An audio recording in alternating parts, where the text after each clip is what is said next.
top engineers for like $6 million contracts or whatever, and they didn't have all the money to actually pay them that day, but so they would give them shares for $6 million, and then they would just backdate the shares when the shares would go up. And I guess with the FCC, or maybe it's not the FCC, or whatever the Fair Trade Commission or whoever governs that, caught them, and I guess there was a deal. Some people got out, and some people went to jail. One guy, he went to jail for it, but yeah, it was like, some kind of illegal stuff. Probably nothing new in the corporate world, but they went to jail for it with BlackBerry. But just a couple of, I guess, one of the guys, he was the CEO, and he had 50% of the shares. He went to jail. And the other guy, who was the founder, he kind of sold them out and made the deal with the government, and he was able to stay. So that's the way that went down. I don't know, it's too vague for me to know what you're referring to, but there is stock manipulation is definitely something that's caught often and punished. But the stuff but most of it doesn't, or didn't, during that time. I mean, that I was involved, I couldn't believe.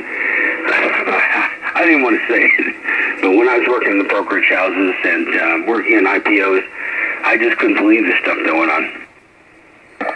Oh yeah, there's so much, so many ways that these. I was just talking to this other guy before, and I was talking about this really good documentary on Netflix about Boeing. With their planes. You've probably seen the news in the past, whenever it was, not too long ago, with the safety record and all that. But they used to actually have like the best safety record going on. But what was it, in the 90s when McDonnell Douglas and Boeing merged together, and Wall Street demanded cash was king, so they were cutting corners, and they weren't doing the old practices of having excellent safety. They were just cutting corners because sometimes safety, it can be expensive and cut into the profits. Well, I don't know anything specifics, but I really just I can't even comment on what may or may not have happened. But I've done so much flying over the last 50 years that I'm glad I don't have to do any business travel right now. But I've spent countless hours traversing this globe for business, and in general, I was pretty satisfied with all my experiences flying. I've only had a couple of near misses where the stewardess was even screaming, but in the end, we got we had a safe landing, and then any landing you walk away from is a good one.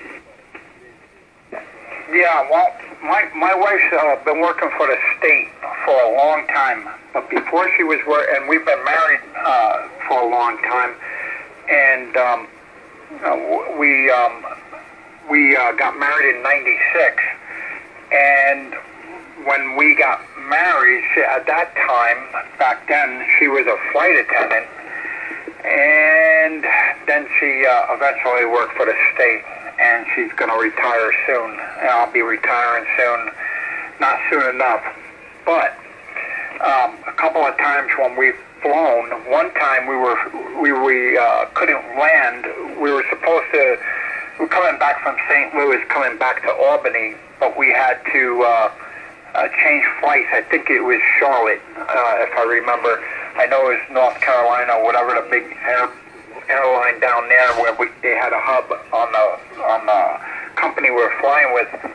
They put us in a holding pattern, and we couldn't land because there was so much bad weather. But even in the holding pattern, it was really bumpy. And then they had a break, and we were coming in. There were tornadoes that day everywhere. And I just remember coming in on the landing, somewhere between the holding pattern and the actual runway, there was some violent turbulence, and I started telling my family, I said, I really love you guys. I want you to know I love you. My wife, she, like I said, she flew before, so she was laughing, and she said, this is nothing. I said, this is nothing? Oh my gosh, I feel like we're going to die. She said, nah, I said, I feel like the plane is going to crack in half, the fuselage, you know? And she's like, nah, these planes can bounce around. I'll take a lot more than that.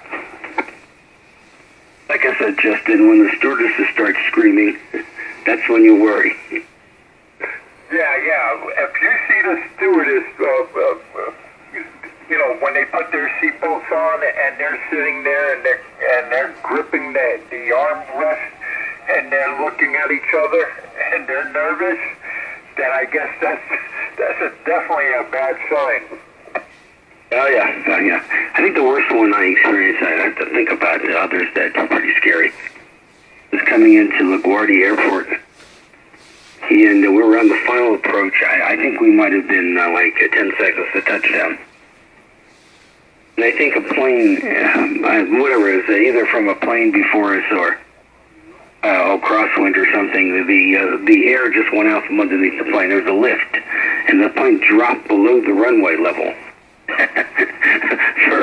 for a few seconds, and that's when they screamed, because if they hadn't belt pull up, we would have gone straight into the end of the runway, but not on it. Holy cow.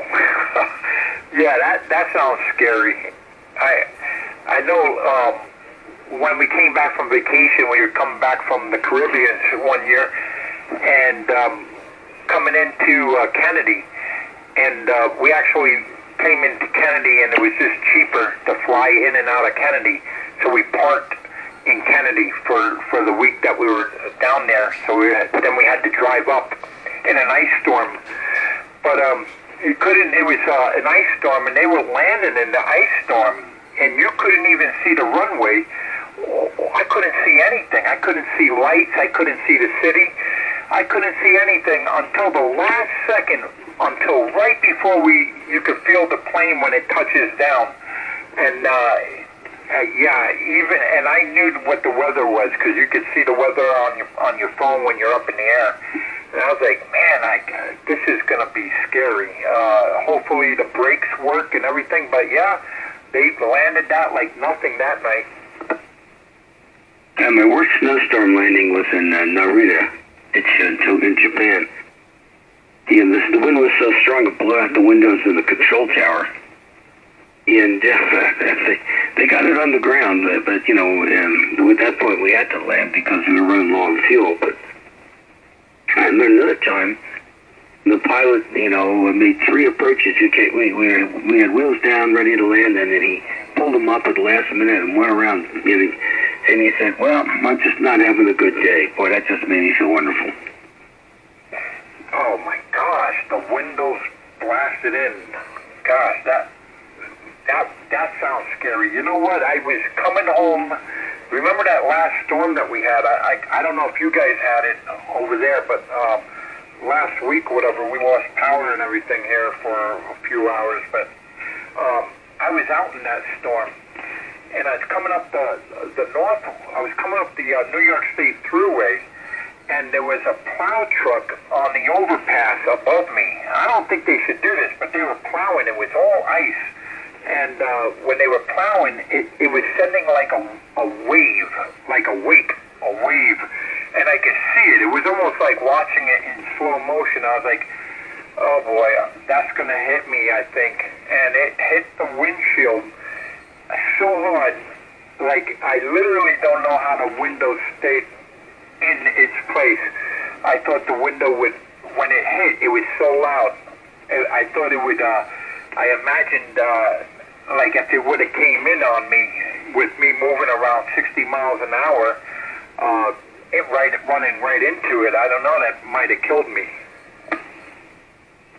And it could have. I'm surprised that didn't break the windshield, or at least crack it. But you're lucky. Yeah, and I don't know what the rule is for plow drivers, but you know, sometimes they just hire whoever for the season. but I don't know if they're supposed to do that. I can only imagine that